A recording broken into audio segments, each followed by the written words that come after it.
All eyes were on the match day 13 fixture between Imperial and Real Sapphire in Udogbulu as both teams went in search of a victory. Imperial looking to make sure that the games in hand did count. Despite the colour clash for the kits, both teams came out all guns blazing, looking to make sure that they got the early advantage in the fixture. It was beyond limits. It was Imperial, I beg your pardon, who almost got the lead. Imperial continued to create chances time and again. They would almost get the advantage they so badly craved, but they were unable to turn possession into goals despite the opportunities that kept coming their way. For Real Sapphire, the chances continued to come, and despite that, it was Imperial who almost got the advantage on an audacious save from Ayanuba's shot. Both teams continued to show their industry, and Imperial will take the lead. This time, a cross-com shot, the goalkeeper unable to deal with it. With a one-goal advantage, Real Sapphire knew they had to get in the game as quickly as possible, and they got the memo, almost getting an instant equalizer before the break.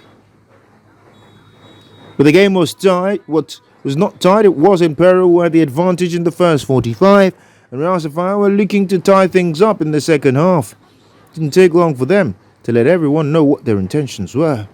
They weren't good for the home side.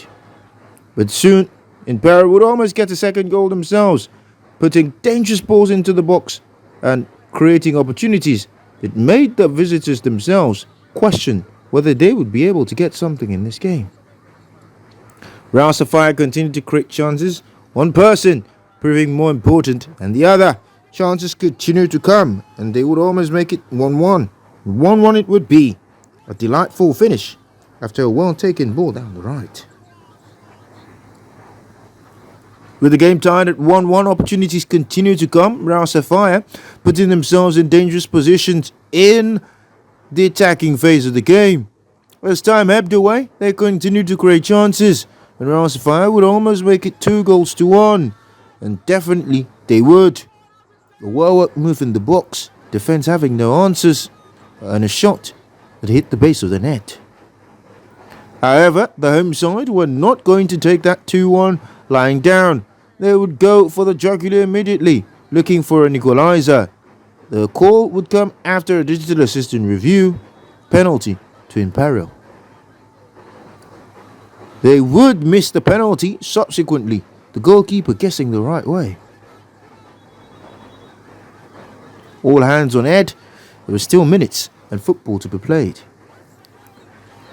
Multiple remonstrations with the referees met more questions, and soon there would be sending offs, especially those at the back post.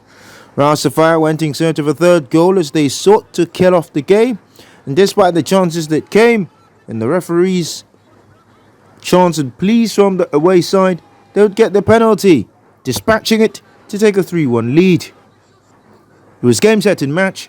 Imperial in serious trouble. Real Sapphire taking precious 3 points, one that could help them in the cause to get the TCC Elite Cup.